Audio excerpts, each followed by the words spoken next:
यह ड्राइवर मुझे मुड़ मुड़ कर देख रहा है। कहीं यह मुझ पे फिदा तो नहीं है? यदि ऐसा हुआ तो मेरा काम और भी आसान हो सकता है। मैं इस बंधन से आज़ाद हो सकती हूँ। लेकिन मैं भागकर जाऊंगी कहाँ? मुझे कौन बचाना चाहेगा? मैं तो एक खूनी और बदनाम महिला हूँ। नहीं, मैंने तो समाज से गंदगी को हटाया है। ये कैसी दुनिया है? ये कैसा समाज है? गंदगी को हटाना भी यहाँ पाप है। मैं तो निर्दोष हूँ, और जब मैं निर्दोष हूँ तो मुझे अपने प्राण की रक्षा अवश्य करनी चाहिए। यदि मैंने ऐसा नहीं किया तो मैं बुज़दिल कहलाऊंगी। पुलिस जीप तेजी से भागी जा रही थी और मैं उसी गति से सोचती जा रही थी। तभी किसी ने मेरे कंधे पर हाथ रखकर पुनः हटा लिया। मैं जरा सी भी नहीं चौंकी। मैंने कनखियों से देख लिया था। मेरे कंधे पर हाथ रखने वाला कोई और नहीं बल्कि एक पुलिस इंस्पेक्टर था। मैं थोड़ा मुस्कुराई, फिर अपने चिर परिचित मुद्रा में होठ दबाते हुए, इंस्पेक्टर साहब, क्या मैं आपको कातिल लगती हूँ? इंस्पेक्टर मुझे एकटक देखे जा रहा था, लेकिन जवाब में कुछ नहीं बोला। मैंने सोचा, बात ऐसे नहीं बनने वाली है। ये पुरुष लोभी होते हैं। ये इंस्पेक्टर भी तो एक पुरुष ही है। मुझे भोगना भी चाहता है और जेल की हवा भी खिलाना चाहता है। यही सोचते हुए मैंने अपनी टांगें फैला दी और उसके पैर को धीरे धीरे अपने पैर से सहलाने लगी। अब मेरे चेहरे पर खूनी कैदी होने का भय या भविष्य में घटने वाली घटनाओं की दहशत नहीं थी। फिर मैं अपनी शर्ट के ऊपरी 3 बटन खोलकर ओढ़ने का नाटक करने लगी। उस जीप में कुल 3 सिपाही थे जो झपकी ले रहे थे। इंस्पेक्टर आंखें बंद कर मेरे स्पर्श का आनंद ले रहा था। तभी ड्राइवर ने मुझे चिकोटी काटी। मैंने उसकी आंखों में आंखें डालकर अपनी जीप को दोनों होठों के ऊपर गोल गोल घुमाया। ड्राइवर के मुंह में पानी आ गया। मुझे ये भली भांति मालूम हो गया था कि मुझे सबसे अधिक ड्राइवर ही है, मुझ पर सबसे अधिक फिदा ड्राइवर ही है। अंधा प्यार, यानी जिस भी चाहत में अंधा शब्द आ गया वह उस व्यक्ति के लिए घातक हो जाता है। ड्राइवर मुझसे निश्चित रूपी अंधा प्यार करने लगा था। मैंने किसी नटखट बच्चे की तरह जीभ निकालकर उसे चिढ़ाया तो वह अपना मानसिक संतुलन खो बैठा और जवाब में उसने हाथ का इशारा किया कि ये इलाका काफ़ी निर्जन है, तुम कूदकर भाग सकती हो। मैं जीप की रफ्तार कम कर रहा हूँ। मैं उसके इशारे के भाव समझते ही मुस्कुरा पड़ी और अगले ही पल जीप की रफ्तार काफ़ी कम होती चली गई। ड्राइवर ने हाथ का इशारा दिया, कूद जाओ, लेकिन मैं कूदकर जाऊँगी कहाँ? कोई भी तो मेरा नहीं है। तभी मुझे अनायास ही याद आया कि मैंने गृह मंत्री की हत्या की है। अदालत मुझे सज़ा देने में कंजूसी नहीं करेगी। उम्र कैद या फांसी तो निश्चित ही है। मैं निर्दोष होते हुए भी फांसी पर झूल जाऊंगी। क्या ये अच्छा होगा? मुझे चलती जीप से कूदना ही होगा। फिर मैं धीरे से कूदने के लिए जैसे ही आगे बढ़ी, इंस्पेक्टर की आंख खुल गई। वह कड़क कर बोला, कूदकर भाग जाना चाहती थी? ये पिस्तौल देख रही है ना? खोपड़ी उड़ा दूंगा।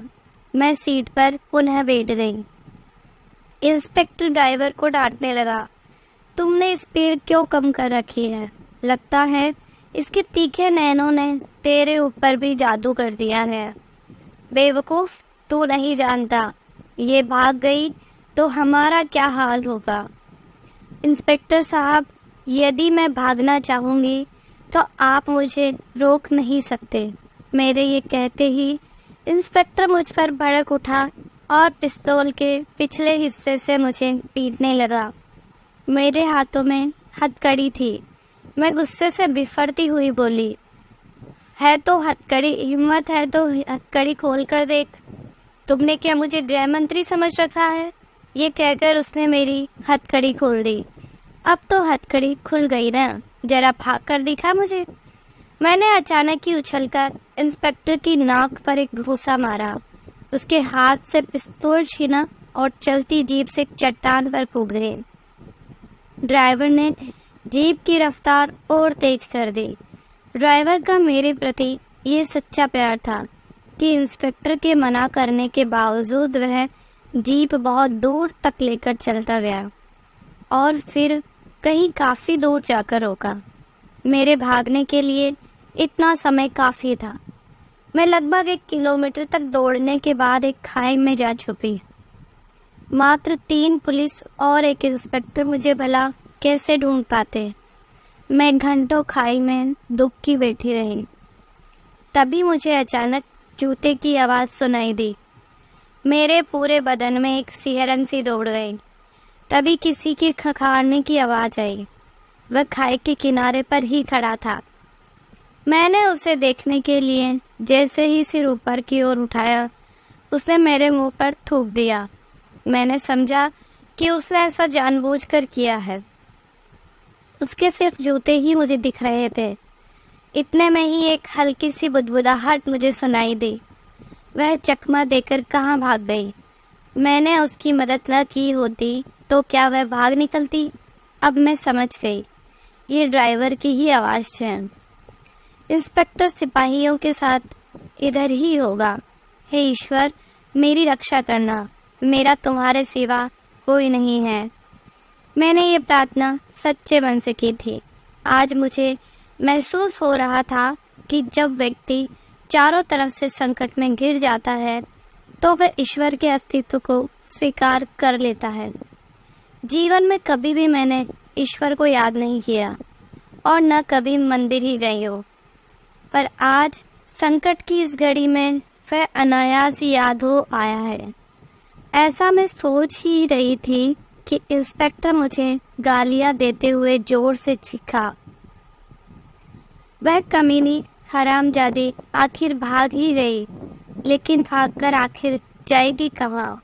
होगी तो इसी जंगल में ही। ये कहकर इंस्पेक्टर दूसरी तरफ बढ़ गया। मैंने एक लंबी सांस छोड़ी, ली और छोड़ी। चलो, इंस्पेक्टर का बच्चा तो गया, लेकिन मैं यहाँ से निकलूंगी कैसे? मुझे भूख प्यास दोनों ही लगी थी। तभी मुझे कुछ महिलाओं के चहकने की आवाज़ सुनाई दी। मैंने सोचा, क्यों न इन्हीं के साथ में जंगल से बाहर निकल जाऊं।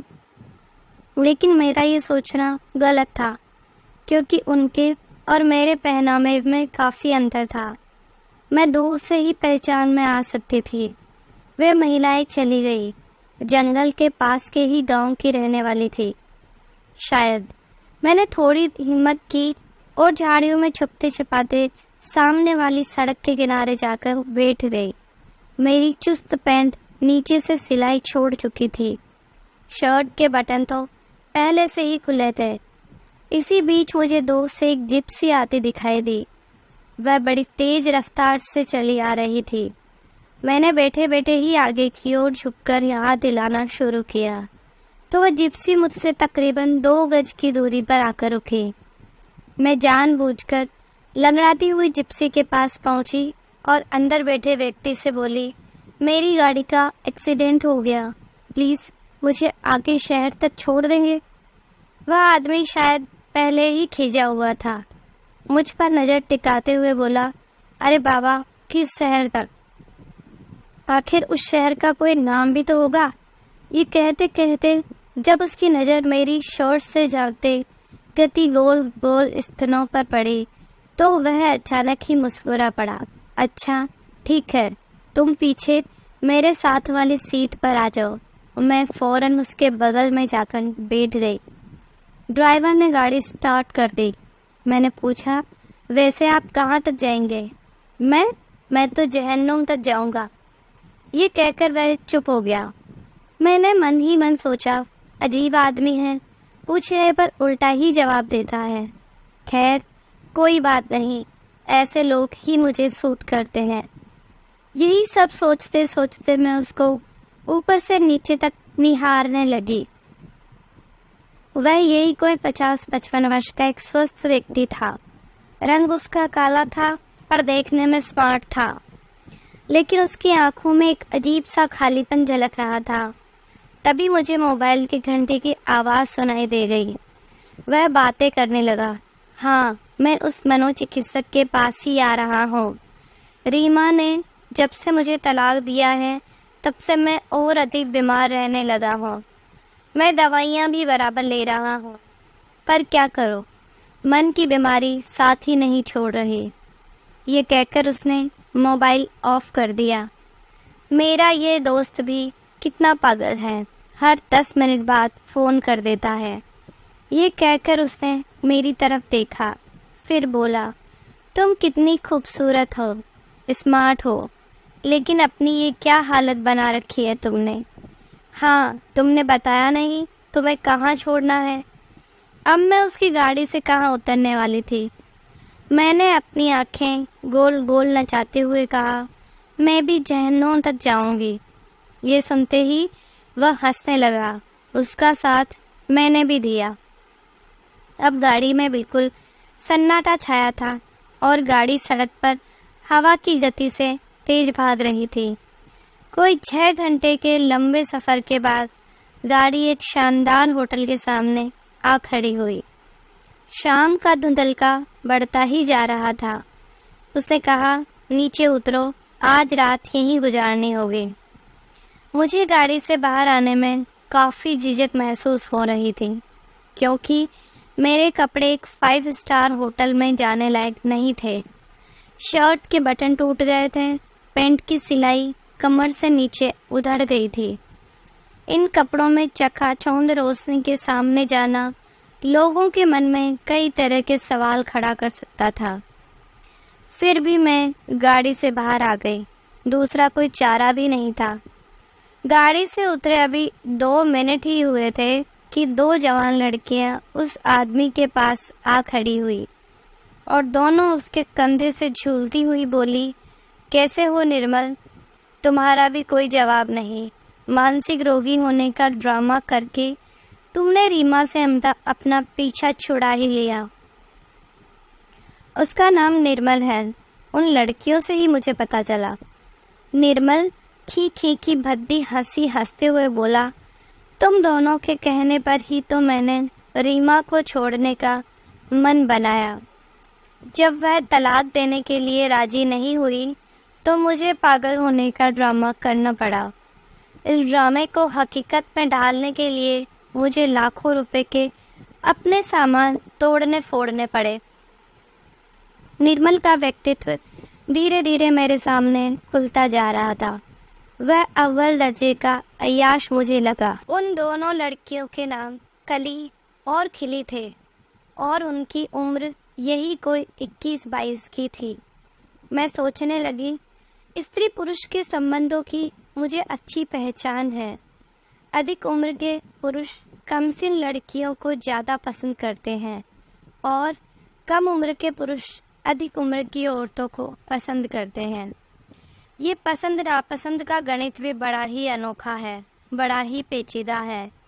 निर्मल इन कमसिन लड़कियों की खातिर पागल तक बन गया। अपने हजारों लाखों के सामान ये दिखाने के लिए ही तोड़ दिए कि वह सचमुच ही पागल है। और वह रीमा कितनी बेवकूफ़ औरत है जिसने अपने 20 वर्षीय वैवाहिक जीवन से किनारा इसीलिए कर लिया कि उसका पति मानसिक रोगी है। फिर ये विवाह एक समझौता ही तो हुआ ना।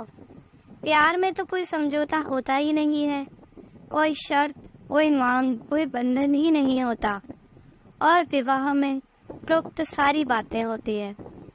लेकिन यहाँ तो निर्मल को इन लड़कियों से कोई प्यार ही नहीं है और लड़कियाँ भी निर्मल से प्यार नहीं करती हैं। यहाँ भी एक समझौता है। ये लड़कियां अपनी कमसिन देह निर्मल को देंगी और निर्मल उन्हें धन देगा। फिर ये प्यार न होकर एक सौदा ही हुआ न। प्यार और विवाह दोनों ही सौदेबाजी पर आकर टिक गए हैं। विवाह में भी वासना, जरूरतें, जीवन की सुरक्षा का महत्व है और प्रेम में भी इन बातों की प्रधानता है। विवाह भी बेमेल होने लगे हैं और प्रेम भी बेमेल होने लगे हैं। एक अमीर परिवार की लड़की की शादी गरीब परिवार में हो जाती है और एक गरीब परिवार के लड़के का प्यार भी एक अमीर लड़की से हो जाता है। फिर विवाह और प्रेम एक जैसे ही हुए ना, और मैं तो पागल हो जाऊंगी। विवाह और प्रेम को परखना, पहचानना और तोलना इतना आसान नहीं है। दोनों में ही तालमेल है, दोनों ही धन और देह पर टिके हुए हैं।